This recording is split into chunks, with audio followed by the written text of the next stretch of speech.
The daughter? The mother. The mother, okay. Very quiet, always observing, always listening. What's going on, and trying to piece it all together. And I'm sure, as a mother, questioning herself, going over her guilt about what she did or didn't do, and what she might have done that might have caused this problem, and that sort of thing. Then in the second act, it builds slowly, but it has a very different turn in the second act. And I don't want to give everything away. No, I don't want you to give it away. Because it's a good story. It really is a good story. And I think anyone, even if you don't have mental illness issues in your family or close to you, it's very entertaining. It really is. Well, yeah. I mean, number one, you're a fabulous actress. Oh, thank you. And Julia. And who else is in the play? We have Deborah Wells, who's been in other shows at Gallery. And then we have a new actress, and I can see her face, and her name is Carol. Carol, yeah. But I don't remember Carol's last name. But she's delightful. Is it like Pinner or something like that? Something like that, Yeah. yes. I'm sorry. And I'm sorry, Carol, if you see this, that I couldn't remember your last name. But You have lines to memorize. You can't be bothered with last names right now. Right. I even call them by their character name part of the time. I can't. Anyway, so, and she's delightful. She really is fun, and she does her roles very well. Oh, good, okay. And multi-roles. I mean, she's not just she plays the doctor in one scene, and then she's a different character in another. And then he's making his debut, and it's John Castle. Oh, that's right. Yes. Of course. And what's his character? Well, he has multiple characters also. Okay. But one of his characters is a waiter in a restaurant. Okay. Another one is the ex-husband of Nicole. That's my daughter. Okay. Let's see, what's his other one? Oh, he's a mover. He's works for a moving company in another scene. He's just...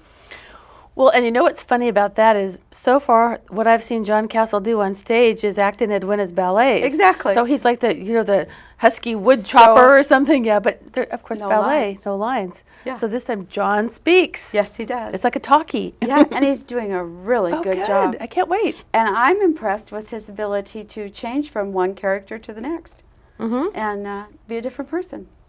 So he always seems so quiet. And, he is quiet. Well, but now we're going to get to see another side of him. Yeah. The thespian. Yes, he's really very good. Now, Judy, I know you've acted in many gallery productions. Some? A few, several, lots. No. And you've written plays. Yes. You want to talk a little bit about that? About what Sure. Here you are. Here I am. I think it's interesting. My writing has been limited in that I'm not published, but I've had my plays performed at Gallery, and I love to see them come alive. And I love the way she wrote this. And one of the things that the director said to me, Robert, was, well, try to remember the emotion of each scene. And I said, I know that. I'm a writer, but not when I'm up on the stage. It's two completely different things. Sure. Because everything when you're writing is in your head. And so this is different. But my writing, I just got something off the internet that a new company, a new publishing house, or looking for new plays, and it was referred to me through the theater. So I have a little, and I printed off whether or not, it's hard to tell who's legitimate and who isn't. Right. And who you want to send your work to and Yeah. who you don't. And so I haven't had time to do that because I've been doing this. But I do have one in mind that they said they would like, that they're seeking, that I wrote probably 5 years ago. Okay. And it was called, it is called Chocolate Kisses. And it's about, the reason I wrote it at the time, I have a biracial grandson. And I wanted to write something about the way that the biracial children can be accepted or not accepted into families even today. And so that's what that's about. But it's not real deep or heavy. It's pretty light, I think. And I like happy endings. I So do it has too. happy endings. I like happy endings Me because too. you know what? Life is filled with unhappy endings. Yes. So I like, Walt I Disney. have that little bit of control. You bet. Exactly, where everybody's kissing at the end. And Oh, it's yeah, oh, yeah. And it's happy. Yeah. Yeah, and tears of joy. You and bet. The whole 9 yards. You bet. Yes, that's what I like. So anyway, that's one I want to send out. Recently, I just did. I called it a one act. It was more of a skit for the fundraiser at the gallery that we did, and I got a lot of good feedback on that of how to develop it more. Okay. And get those characters developed more. So are you thinking that you'd take it from a skit into more of a full-length play, possibly? Well, I could probably, but it would, again, this takes place, and that I wrote earlier, the skit, was only in one room. And so to develop those characters and have it come alive for each one of them and flesh them out, I don't know if I'd have to think a little harder about how I wanted that all to work out and come together. So just haven't had time. Well, no, yeah. I mean, obviously you're busy. Very. So do you enjoy more the performing or do you enjoy more the writing? Both. I wouldn't say they're absolutely equal. I love writing because it's the one thing in my life I can do that takes me away from every single thing around me, and I have no concept of time. Acting requires a discipline and the involvement, of course, of other people. And so to just be in your own world, in your own head is something that I find enjoyable. It seems interesting because, writing, it's like you're the puppet master, and acting, you're the little puppet. That's right, exactly. And somebody else is pulling your little strings, right. and saying, stand here, do this, head up, chin back, Exactly. Say it like this. My director keeps saying, you're still, I call it huffing and puffing because I sigh and do all these things, and if I'm not sure of something, I really do it. And he goes, so I'm learning to stop doing that. Stop huffing and puffing. Yes. And I'm also learning that I don't get the two words correct when I use them. One is flustrated, and the other one is frustrated. And I mix them all the time. Okay. And so I'll have to work on that. So like flustered and frustrated or Oh, something? yeah. Okay. Well, but here's the thing. How do you react, in real life? Like if you're having, like in the play, you're having an argument with your daughter or something, and you're upset. Well, then I think you think about how do you do it in real life? Yeah. What's natural for you? Oh, yeah. Because what's natural for you is probably going to come across more natural than you trying to adopt something the way a character would do it. Because we all have our own particular ways of dealing with stress. Exactly.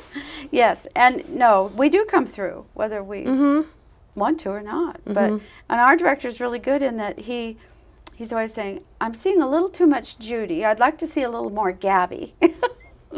And he's absolutely right. So how are you like Gabby? I like Gabby. I think that she's a typical mother who did the best she could, not under the best of circumstances. Sure. And as is often the case, when mental illness comes into your family, you have had a very intelligent child, an intelligent adult.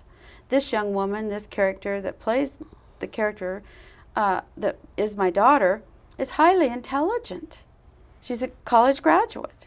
And yet these problems come anyway. And I think it's true too, because that whole piece about, obviously the mother's intelligent, the daughter's intelligent, they both have their own lives. Yeah.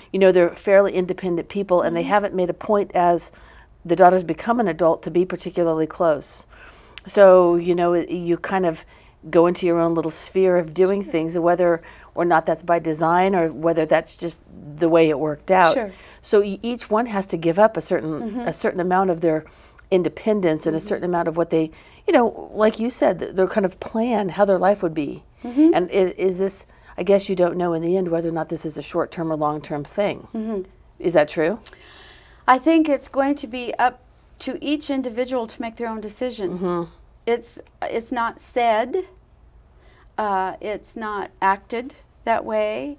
I think it's just they're still together. At the end of the play, they're still yeah. they're still together. Oh, Okay. yeah, very much. Yeah. But what their future is up to them. Well, that's so interesting. So, and obviously this play, by the time this starts to show, it will have opened, let's see, it'll have opened last night. Oh, because it'll okay. start showing on Saturday. Okay. So it's going to open Friday the 30th. Okay. It'll start showing Saturday the 31st. So opening night, tickets are obviously available Yes. from Gallery Theater, Yes. box office, or the website. Yes. And the phone number, 472-2227. Correct. And are ticket sales brisk? You know, I don't work in the box office to know, but I think they're about, for a drama, they are about $10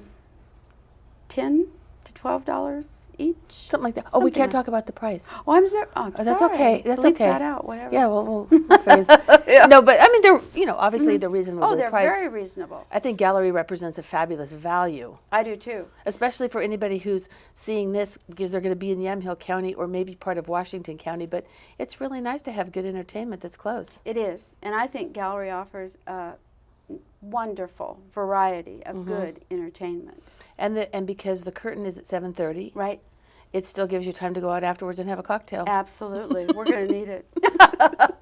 Okay, so well, those are all good things to know. So we've got John Castle, we've got Carol, we've got Julia, we've got Judy, and we've got Deborah, and directed by Robert Osterhout. Okay. Assistant, his beautiful wife, Antonia. She is so efficient. And our, I don't know all the technical people that are involved, but we have good tech and good lighting effects and good sound, and our stage manager, Vicki Ragsdale. Oh, Vicky's great. Excellent. I love Vicki. Excellent. She's so cute. I don't have to look for anything. She has it so Very organized. efficient. Yes. Well, it's funny because I wanted to get, your cast and crew I on the know. show, and here you are. But so I got a message from Antonia on Facebook. She's like, they'll be there. Don't worry. I said, Yeah. great. This is fabulous. So Yeah, I got emails from both her and Robert, and then I got a phone call while I was driving here from Antonia telling me what happened to Deborah, why she Okay, couldn't well, be here. Okay. But- Yeah, I'm trying to remember what I've seen Deborah recently. She was in Sordid Lives with Phil. Oh, Do you that's remember right. that? Oh, God, that's right. Okay. She was one of the women, the young women, who Yes. came in and got angry with the men. Yes. Yes. I have to tell you that Sordid Lives will remain one of my all-time favorites. Yes. That play was hysterical. It was. I worked And- backstage. And so just really quickly, because I know we're getting the camera Okay. thing, but your husband is a very talented actor and Yes, director he as is. well. Yes, he is. So- Very. And set designer. Yeah. Oh, of course, set designer. Did he work on this one at all? No. Okay. So So it was too simplistic. I mean, there really isn't. You'll see it. It's very well done. well, I'm looking forward to it, and I know you can't say best wishes, so break a leg. Thank you. Okay. And All right. Thank you very much for being here today. Thank you for having me.